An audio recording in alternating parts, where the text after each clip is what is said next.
নির্বাচনী প্রচার থেকে যাওয়ার সময় দেবের হেলিকপ্টারে হঠাৎই আগুন। মালদার রতুয়ার কর্মসূচি সেরে ফেরার পথেই হেলিকপ্টারে ধোঁয়া বেরোতে দেখা যায়। এই পরিস্থিতিতে মালদা বিমানবন্দরে হেলিকপ্টারটি নামে। এরপরে দেবকে মুর্শিদাবাদে রানীগড়ের উদ্দেশ্যে সড়ক পথে রওনা করা হয়।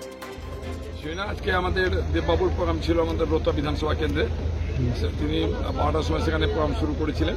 প্রোগ্রাম শুরু করে সেখান থেকে তিনি আবার যাচ্ছিলেন রানীগড় মুর্শিদাবাদে। যাওয়ার পথে ধোঁয়া দেখা দেয় চপারে, সেই চপারটাকে তারা নামিয়ে দেন মালদা এয়ারপোর্টে। এবং খবর পেয়ে ছুটে আসলাম এখানে, ছুটে এসে বাই রুটে ওনাকে পাঠিয়ে দেওয়া হয়েছে। কালকে আবার মালদায় প্রোগ্রাম আছে, উনি আবার আগামীকালকে আবার মালদায় আসবেন। মানে কি আকাশপথে কি হঠাৎ লেগে আগুন লাগেনি, ধোঁয়া দেখা হয়েছিল। পাইলট ঠিক বুঝতে না পারে এখানে ল্যান্ড করেছেন। পাইলট এখন বলছেন ঠিক আছে, কিন্তু উনি বলছেন আমি তার যাবো না, উনি বাই রুটে ওনাকে পাঠানো। কারণ ওখানে প্রচুর মানুষ কিন্তু বারবার করে ফোন করছে যে 10 ঘন্টা বসতে হয়, বসবো জন্য ওনাকে আসতে বলুন, তাই আমরা এখান থেকে পাঠিয়ে দিই।